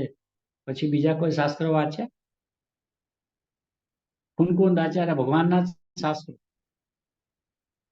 સમય સાધને તો આમ ગાથા અંદરમાં ગોળીને પીધી. એકાંતની અંદરમાં બેસીને, ધૂળના ઢગલાની અંદરમાં બેસીને, ગામના પાદરમાં બેસીને, આમ જાણે કે નશો ચડી ગયો, ધૂન ચડી ગઈ, કુમારી ચડી ગઈ, બસ. અને એ શાસ્ત્રના એકલો કુંકુંદ આચાર્ય ભગવાનનો પરિચય. પછી ભલે પોતાની અનુભૂતિ થઈ, પછી એમના અન્ય શાસ્ત્ર પ્રવચનસાર, નિયમસાર, પંચાસ્તિકાય, અષ્ટપાવડ આદિ અન્ય જ્ઞાનીઓના શાસ્ત્રો, પણ જ્યારે ધૂન હતી અને જ્યારે જેના વચન દ્વારા અંદરમાંથી આત્માએ પોકાર કર્યો, ઓહો, આ તો અશરીરી થવાનું શાસ્ત્ર છે, તો એ જ શાસ્ત્રને વળગી રહ્યા ને. પછી એને અન્ય કોઈ શાસ્ત્ર વાંચ્યા જ નહીં. કે મારે કામ શું છે? હું તો મારા સ્વકલ્યાણના અર્થે નીકળ્યો છું, તો જેના વચનો મને અંદરમાંથી આમ સીધા સ્પર્શી ગયા, હજી તો મેં સમયસર આખું ખોલ્યું નથી, આખું વાંચ્યું નથી, પણ આમ પ્રથમ હાથમાં આવતા અંદરમાંથી રણકાર સીધો આવી ગયો. જો ગુરુદેવના જીવનની અનુભૂતિ પહેલાની પણ આવી સ્થિતિ હોય, તો પ્રભુ બાકીના સમસ્ત આત્માર્થી જીવોની પણ એવી સ્થિતિ થઈ જાય. ભગવતી માતાને જોઈ લો, ગુરુદેવના વચનો સાંભળ્યા પછી એને ક્યાંય ચેન જ ન પડે. વારંવાર એના વચનો તરફનું જ આકર્ષણ, એમને એના સાનિધ્યમાં રહેવાનો જ ભાવ આવે, એમના જ વચનોનો વિચાર લખી લે, એક શબ્દ લખી લે, લખ્યા પછી એને ઘૂંટ્યા કરે. તો એ સમયે પણ બીજા વક્તાઓ નહોતા? બધા જ હતા. હર સમયે દરેક કાળે હોય જ. પણ એ કે છે મારે બીજાનું શું કામ છે? મને આના વચનો મારા આત્માની અંદરમાં ઝંઝોડી નાખે છે, મને ડોલાવે છે મારા આત્માને અંદર. આ ગુરુદેવ યથાર્થ ઉપદેશ દેનાર છે.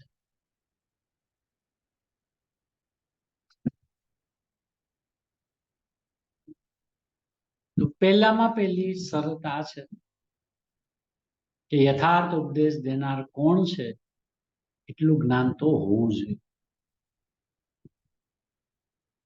આજે સ્થિતિ એવી છે કે ગુરુદેવને ગુરુદેવ તરીકે સ્વીકાર્યા પછી પણ અન્ય જીવોના વચનો તરફ આકર્ષણ રહ્યા છે.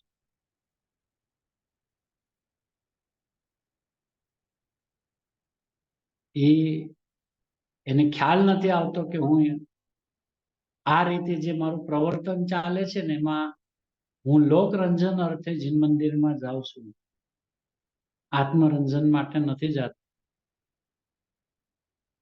મારી હજી બાજ નજર નથી થઈ, તીક્ષ્ણ નજર નથી થઈ, હજી હું જોહરી નથી બન્યો.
ગુરુદેવને પણ વજન શેનું છે?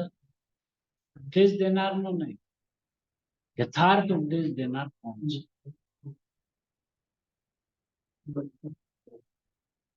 અને સાથે ઓળખાણ કરાવે છે યથાર્થ ઉપદેશ દેનારના વચનો કેવા હોય, એ પણ આમાં ખુલાસો કરે છે.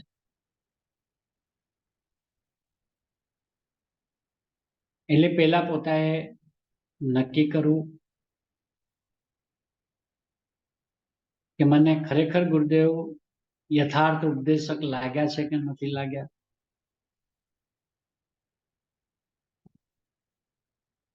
ભાષામાં બોલી દેવું કે ના ના ગુરુદેવ વિશે તો આપણે શું બોલીએ, ગુરુદેવ તો તીર્થંકરનું દ્રવ્ય છે અને ભાવિના તીર્થાધિરાજ છે, એ બધી વિશેષતા એક બાજુ, એ બધું જ્ઞાનનો વિષય છે. તીર્થંકરનું દ્રવ્ય છે, ભાવિના તીર્થાધિરાજ છે, એ બધી વાત એની જગ્યાએ. પણ પહેલા મને ગુરુદેવ યથાર્થ ઉપદેશક વર્તમાનની અંદરમાં લાગે છે કે નથી, અને જો મને લાગ્યા છે તો મને બીજાને પરિચય કરવાનો, અન્ય જીવોના પરિચયની અંદરમાં રહેવાનો શું કામ ભાવ આવે છે?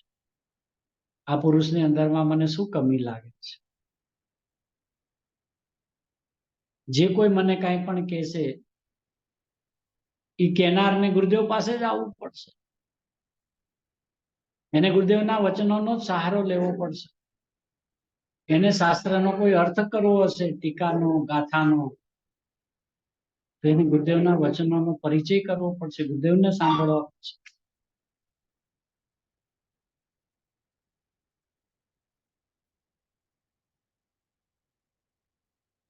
તો પછી મારી પાસે તો ગુરુદેવ સીધા છે. તો એ પ્રકારનો પેલા પ્રથમમાં પ્રથમ યથાર્થ ઉપદેશકની ઓળખાણ, એટલે અહીંયા ગુરુદેવ ઓળખાણ શબ્દ મૂક્યો. પીછાણ પેલા કરવી પડે ને, પીછાણ એટલે ઓળખાણ.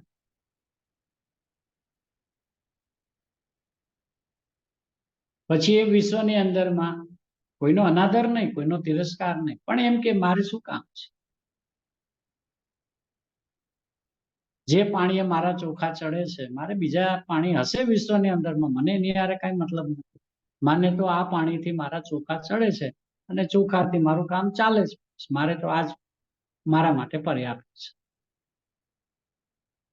સવાણીજી સાહેબને આ વચન અંદરમાંથી કેવી રીતે આવ્યું?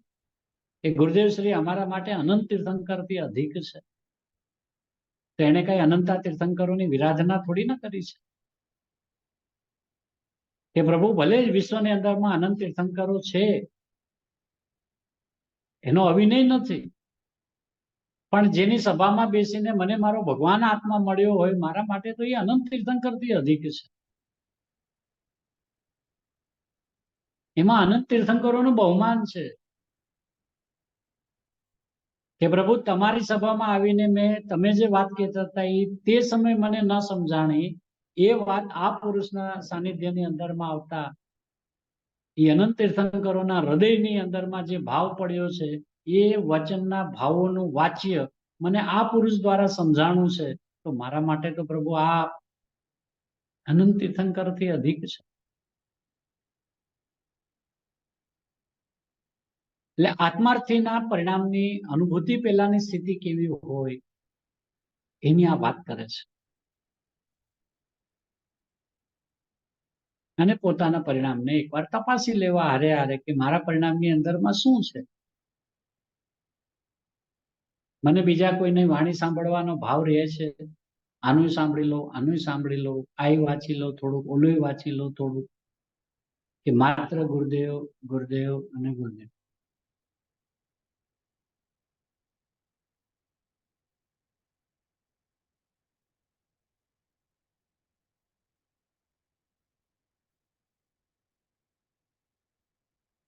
આમાં શું કહે છે? એવા જીન વચનોનું સાંભળવું જેમનાથી યથાર્થ ગુણો, એવા જીન વચનો એટલે કે એ વિતરાગ ભાવને સ્થાપતા હોય એવા જીન વચનોનું સાંભળવું. જે ઉપદેશક યથાર્થ ઉપદેશમાં વિતરાગ ભાવને સ્થાપતા હોય એને જીન વચનો કહીએ ને એને જીન વચનો સાંભળવા.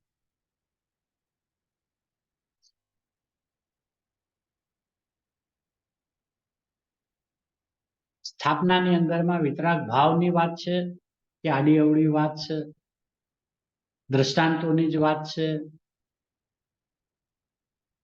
હળવી વાતો બધી ચાલે છે, સાયન્સની સાથેના મેચિંગ વાળી વાતો કરે છે, કે માત્ર ને માત્ર વિતરાગ પરમાત્માને સર્વાંગી રીતે રાખીને વિતરાગતાની જ વાત કરે છે. ગુરુદેવ પાસે જીનવાણીના લાખો સિદ્ધાંત દ્રષ્ટાંતો ગુરુદેવને જ્ઞાનમાં હતા. શાસ્ત્રના દ્રષ્ટાંતો જે આવે છે, પણ આપણે આ 9300 પ્રવચનો સાંભળીએ ને તો દ્રષ્ટાંતો જે છે ને એ ગુરુદેવના 9300 પ્રવચનમાં 300 ન નીકળે. ગુરુદેવે હંમેશા આપણને એવી રીતે ઘડ્યા છે કે સિદ્ધાંતને જ એક વાર, બે વાર, ત્રણ વાર ફરીને ફરીને ફરીને કહીને સિદ્ધાંતને જ ઘૂંટાયું. જરૂર પડે ક્યાંક તો દ્રષ્ટાંતને આપે, પણ દ્રષ્ટાંતનો વિસ્તાર ન કરે. જેટલી જરૂરિયાત હોય એટલું જ દ્રષ્ટાંત, અને પછી તો સિદ્ધાંતની રમઝટ કરાવે. તો ગુરુદેવ પાસે દ્રષ્ટાંતો શાસ્ત્રના દ્રષ્ટાંત, જગતના દ્રષ્ટાંતોની વાત નથી, કલ્પનાઓના દ્રષ્ટાંતોની વાત નથી. જે સિદ્ધાંત તારે બેસતા જ ન હોય એવા કોઈ દ્રષ્ટાંતોની કોઈ ચર્ચા નથી. તો પણ એમણે એમના જ્ઞાનને જ એવી રીતે તૈયાર કર્યું કે એને સિદ્ધાંતની વાત સીધી સિદ્ધાંતથી જ અનુભવવી છે. અને આપણને પણ એવી જ રીતે આપણા જ્ઞાનને તૈયાર કરાવડાવે છે કે પ્રભુ તું પણ તારા જ્ઞાનમાં ભલે તને કદાચ એક વાત ન સમજાતી હોય તો બધે કે ફરીને કહીએ છીએ, બીજી વાર કે પ્રભુ હજી નથી સમજાતું, ફરીને કહીએ છીએ, પણ વાત સિદ્ધાંત સિદ્ધાંત સિદ્ધાંત સિદ્ધાંતને જ ઘૂંટાવ્યા.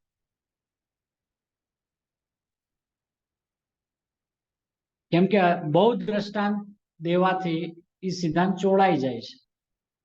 એની જે ગરિમા રહેવી જોઈએ રહેતી નથી, એમાં હસી મજાક વહી જાય છે, એમાં બીજી વાતો થઈ જાય છે. એટલે જે ગરિમા રહેવી જોઈએ સિદ્ધાંતની, જે વિતરાગ ભાવની, એ રહેતી નથી. અને એ પછી એન્ટરટેનમેન્ટ સભામાં બધાને ગમે. તો આપણે નક્કી કરું કે હું એન્ટરટેનમેન્ટ માટે અહીંયા આવ્યો છું કે મારા વિતરાગ ભાવના પોષણ માટે આવ્યો છું. મારું પ્રયોજન શું છે? એ સભાની અંદરમાં 50,000 લોકો બેઠા છે, એની મારે કાંઈ મતલબ નથી. હું કયા કામ માટે અહીંયા આવ્યો છું એ વાત મારા જ્ઞાનમાં ચોખ્ખી છે. અને ગુરુદેવના આપણે પ્રવચનોનો બધાને વર્ષોનો પરિચય છે. તો આપણને એના પ્રવચનોની અંદરમાં જોઈ લો કેટલા દ્રષ્ટાંતો ગુરુદેવ આપે છે. અને ક્યાંય દ્રષ્ટાંત આપ્યા હોય તો કેટલું આપ્યો, જરાક આપ્યો, જરાક ખોલે, પણ પછી સિદ્ધાંતની રમઝટ દ્રષ્ટાંત આમાં પણ આપ્યું છે. 16 વલ્લુ સોનાનું શુદ્ધતાનું આપ્યું છે, આચાર્ય ભગવાને આપ્યું છે, પણ કેટલું મર્યાદિત. શું કામ? કે અંદરમાં ભાવોને સમજાવવા માટે, કે સાધક દશાની અંદરમાં કેવા પ્રકારના ભાવ હોય અને પૂર્ણ વિતરાગ પરમાત્માને કેવો ભાવ હોય, બસ એ બંને વચ્ચેના ભેદમાં શું ફરક છે એટલું સમજાવવા માટે એ દ્રષ્ટાંત આપ્યું છે. પણ ગુરુદેવ એ દ્રષ્ટાંતનો વિસ્તાર કેટલો કર્યો? થોડોક જ. અને આખો સિદ્ધાંત આજે આપણે કેટલા પ્રવચન થી આ વાત ચાલે છે. ગુરુદેવનું આ 49નું પ્રવચન ચાલે છે. મને લાગે 40 કે 42 થી 12મી ગાથાના પ્રવચન ચાલુ થયા છે. આ 6-7 પ્રવચનથી ગુરુદેવ એકલા સિદ્ધાંત સિદ્ધાંત સિદ્ધાંત સિદ્ધાંતને જ ઘોડાવ્યા.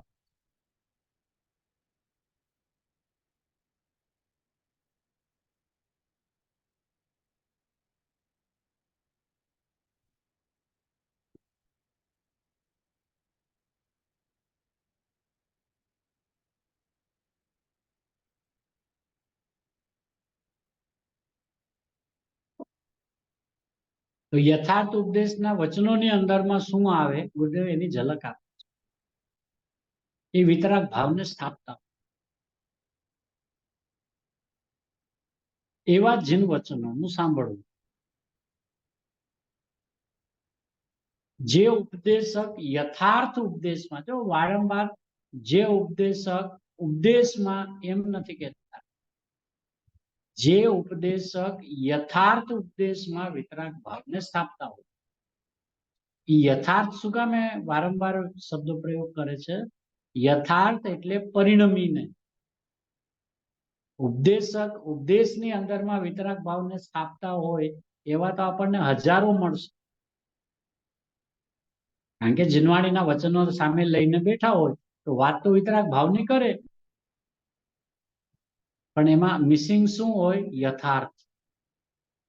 યથાર્થનો અર્થ એટલો છે કે પરિણમીને, સ્વાનુભવ કરીને, એ ભાવનું ભાષણ કરીને એના ઉપદેશમાં વિતરાગ ભાવને સ્થાપતા હોય. વિતરાગ ભાવનો અનુભવ કર્યો છે, વિતરાગ ભાવની અંદરમાં ડૂબકી મારી છે, વિતરાગ ભાવની અંદરમાં અંશે સ્થિરતા કરી છે, અને સ્થિરતાપૂર્વક જ્યારે અંદરમાં રહી ન શક્યા ત્યારે એ જીન વચનોનો પોતાના ફરીને સ્વરૂપની અંદરમાં જવા માટે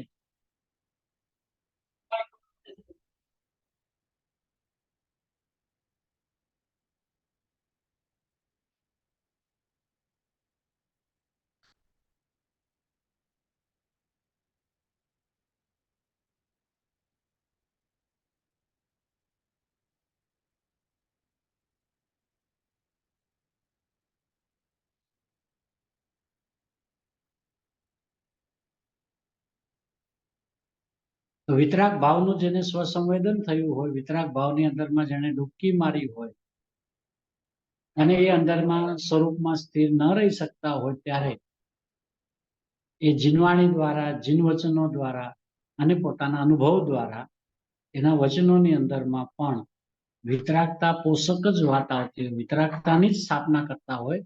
એટલે અહીંયા આ જે શબ્દ છે ને, જે ઉપદેશક યથાર્થ ઉપદેશમાં વિતરાગ ભાવને સ્થાપતા હોય, તો આમ પણ કહી શકાય ને કે જે ઉપદેશક ઉપદેશમાં વિતરાગ ભાવને સ્થાપતા હોય. તો આજે ગુરુદેવના સાનિધ્યમાં જે જીવો બધા તૈયાર થયા છે, તૈયાર થઈ રહ્યા છે, આગળ પણ તૈયાર થશે, તો વાત તો બધી જીનાગમ અનુસાર કરશે, વિતરાગતાના વચનો પણ આવશે, પણ એમાં મિસિંગ શું હોય? આ યથાર્થ. હવે આપણને કળતા આવડવું જોઈએ કે વિતરાગ ભાવની સ્થાપના કરે છે પણ યથાર્થપણે કરે છે કે ઉપદેશ દ્વારા માત્ર કરે છે. યથાર્થનો અર્થ અહીંયા સ્વાનુભૂતિ છે, સ્વસંવેદન રૂપ પરિણમીને વિતરાગ ભાવનો અનુભવ કરીને વિતરાગ ભાવની સ્થાપના કરે છે. એને જીન વચનો કહીએ. પેલા એમ કીધું, એને જીન વચનો કહીએ. જીન વચન કોને કહેવાય? ને એને જીન વચનો સાંભળવા. તો જીન વચનની જ્યારે વાત આવે ને એટલે આપણને પેલા શાસ્ત્ર દેખાય કે આ શાસ્ત્ર જે છે ને એ બધા જીન વચન છે, કે એ તો દ્રવ્ય જીન વચન છે. ભાવ જીન વચનમાં શું લેવું? કારણ કે જે ભાવ રૂપે પરિણમ્યા હોય, અહીંયા વચનનો અર્થ પરિણમન છે, ભાષા શબ્દ નહીં. વિશેષ પ્રકારે જેણે પોતાના વિતરાગ ભાવનું ચયન કર્યું છે એને વચન કહેવાય. અને જીન સ્વરૂપ પોતાનું છે, એની અંદરમાં પોતે ડૂબકી મારીને અંદરમાં સ્થિરતા કરીને પછી જે વચન આવે છે એને જીન વચન કહીએ. એટલે આજે આપણને ગુરુદેવના વચનો એમ લાગે કે ગુરુદેવની વાણી અંદરમાંથી આમ સ્પર્શીને આવે છે. એ સ્પર્શીને આવે છે એનો અર્થ શું? એ પૂતગલના જે વચનો છે એ કાંઈ સ્પર્શીને આવતા નથી. એમાં એની ઝલક દેખાય, વાચ્ય વાચક નિયોગ સંબંધને લઈને એવી ઝલક દેખાય, પણ વાસ્તવિક જીન વચન કોને કહેવાય? જે કીધું એને જીન વચનો કહીએ. તો જીન વચનનું શું વાચ્ય સમજવું કે આ જીનવાણી છે, એ જીન વચન છે, એ જીનેન્દ્ર પરમાત્માના વચન છે, કે એ તો દ્રવ્ય વચનની વાત, અને એ વચન છે એ તો પૂતગલ છે, એ તો ભાષા વર્ગણાના પરિણામ છે, અક્ષર રૂપે છે ને, આ વાણી રૂપે છે, ઓલા અક્ષર રૂપે છે. તો જીન સ્વરૂપ પોતાનું છે, એમાં વચન ચયન કરે ને, ચયન એટલે અનુભવ કરે, એને ચયન કર્યું કહેવાય, એટલે સિલેક્ટ કર્યું કહેવાય. અત્યારે બીજો સ્કૂલોની અંદરમાં પણ આપણી અત્યારે જેટલી ધાર્મિક સ્કૂલો ચાલે છે, પાઠશાળાઓ નહીં, પણ આ સ્કૂલ આપણી ચાલે છે એને શું કહેવાય? ગુરુકુળ. હે? ગુરુકુળ. હા, ગુરુકુળ. એટલે આ શિશુ ભવન, શિશુ વિહાર ને બધી જે સંસ્થાઓ ચાલે છે ને, સમજો શાશ્વત ધામ ચાલે છે, દિલ્હીમાં ચાલે છે, ચૈતન્ય ધામ ચાલે છે, અલગ અલગ જગ્યાએ ચાલે છે ને, તો એ જયારે એમ કે ને 8મા ધોરણની અત્યારે હવે આ એપ્રિલની અંદરમાં સિલેક્શન થશે, એમ 25 જગ્યા સીટ ખાલી છે, એનું ચયન કરવાનું છે, હે ને? તો 100 જણા બાળકો આવ્યા હોય તો એમાંથી એની પરીક્ષા કરીને, એનું આઈક્યુ ટેસ્ટ કરીને, પછી જેટલી અવેલેબિલિટી હોય એટલા એને ચયન કરે. એમ આવે ને, હિન્દીમાં ચયન શબ્દ આવે છે. ચયન એટલે સિલેક્ટ કરવું. એમ અહીંયા પોતાના જીન સ્વરૂપને જેને ચયન કર્યું છે, એટલે અનુભવ્યું છે, એ વચન છે, એને ભાવ વચન કહેવાય. એ આગળ પણ ગુરુદેવે આ વાતને સ્પષ્ટ કરી. દ્રવ્ય વચન ને ભાવ વચન એમ બબ્બેના જોડકા લીધેલા ને શરૂઆતની અંદરમાં, સમયસારની શરૂઆતની ગાથાની અંદર. તો એ જે ભાવની અંદરમાં પોતાનું ચયન એટલે પોતાની અનુભૂતિ, પોતાની દ્રષ્ટિમાં પોતે વિતરાગ છે, જીન સ્વરૂપી છે, એવું પોતાનું ચયન એટલે અનુભવ કર્યું. તો જ્યારે કોઈનું પણ ચયન થાય ને, એટલે કે સિલેક્શન થાય ને, એટલે એ પહેલા તો આનંદિત બહુ થઈ જાય. હા, મારે સોનગઢમાં ભણવું હતું અને સોનગઢમાં મારું એડમિશન થઈ ગયું. બાળકને એવો ભાવ હોય અને એમાં અહીંયા એનું સિલેક્શન થઈ જાય, તો ચયન થઈ જાય, તો આનંદિત થઈ જાય. અહીંયા પોતાનું જીન સ્વરૂપ જે છે એને વિશેષ પ્રકારે, એટલે સામાન્ય તો જીન સ્વરૂપ વિશ્વમાં દરેક જીવોનું છે, પણ અહીંયા વચન એટલે વિશેષ જેનું ચયન થયું છે, એટલે પરિણામની અંદરમાં જેની અનુભૂતિ થઈ છે, એના જ પૂતગલ દ્રવ્ય રૂપ જે પરિણમન વચનોનું થાય, ભાષા વર્ગણા રૂપે જે પરિણમન બહાર આવે, એમાં વિતરાગ ભાવની સ્થાપના હોય. એ વચનોને જીન વચન કહેવાય. એવા વચનોને, એવા જીન વચનો સાંભળવા, એમ કીધું. હવે એ ભાવ કહીને પછી ધારણ કરવું, સાંભળીને ધારી રાખવું, પછી વિતરાગ ભાવ પ્રાપ્ત કેમ થાય, હવે આગળ એનું ગુરુદેવ વિશ્લેષણ કરે છે, એનો વિસ્તાર કરે છે, એને સમજાવે છે કે એ કેવી રીતે હોય છે, એ વિતરાગ ભાવની પ્રાપ્તિ કેમ થાય. એ વચનોને પેલા ધારી રાખે, સાંભળીને ધારી રાખે. અને સાંભળવું એટલે સાંભળવાની વાત કરે છે કે સમજીને ધારી રાખે, એનું નામ સાંભળવું. એનું સ્પષ્ટીકરણ આગળ ગુરુદેવ જે રીતે સમજાવશે તે રીતે સમજશું. એ જ મંગલમય ભાવ.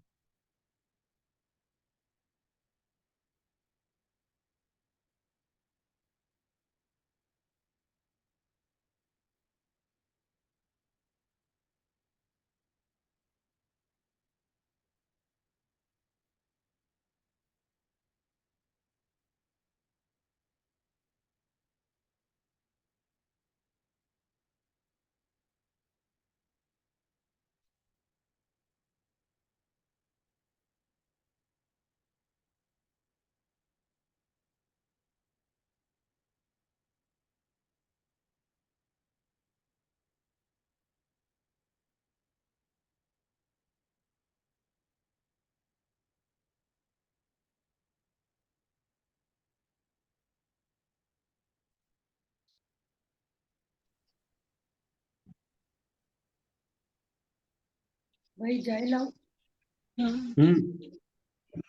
लो सुना भाई। आत्मज्ञान में ही आत्मा की सिद्धि और प्रसिद्धि है। आत्मज्ञान में ही भिन्न रूप ईश्वर की भी सिद्धि। आत्मज्ञान ही बस ज्ञान है। आत्म ज्ञान ही बस ज्ञेय है।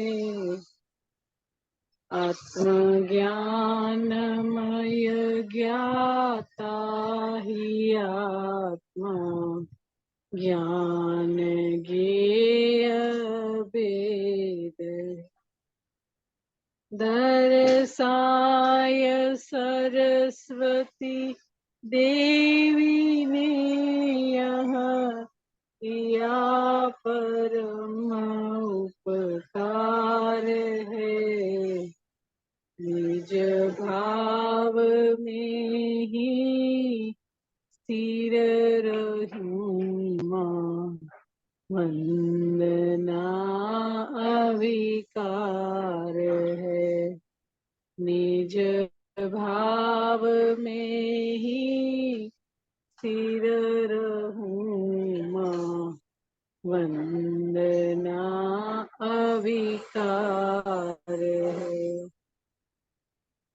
લોકના અગ્રભાગે વિરાજમાન ઋષભદેવાદી મહાવીર પર્યંત અનંત સિદ્ધ ભગવંતોનો જય હો। હાલ મહાવિદ્ય ક્ષેત્રમાં બિરાજતા સિમંદર આદિ વિહરમાન વિશ્વ તીર્થંકર શ્રી અરિહંત પરમાત્માનો જય હો। શ્રી સમયસારજી, શ્રી પ્રવચનસારજી આદિ જીનવાણી માતનો જય હો। આ જીનવાણીના રચયિતા કલિકાલ સર્વજ્ઞ શ્રી કુંદ આચાર્ય આદિ અનંત આચાર્ય ભગવંતોનો જય હો। આ જીનવાણીના રહસ્ય બતાવનાર આત્મ ઉદ્ધારક અનંત અનંત અનંત ઉપકારી ગર્જતો જ્ઞાયક એવા પૂજ્ય શ્રી કહાન ગુરુદેવનો જય હો। ધન્ય અવતાર પ્રસમ મૂર્તિ પૂજ્ય ભગવતી માતનો જય હો। સનાતન સત્ય પરમ વિતરાગ દિગંબર જૈન ધર્મનો જય હો। જય જિનેન્દ્ર। જય જિનેન્દ્રભાઈ। જય જિનેન્દ્રભાઈ। જય જિનેન્દ્રભાઈ। જય જિનેન્દ્ર। જય જિનેન્દ્રભાઈ।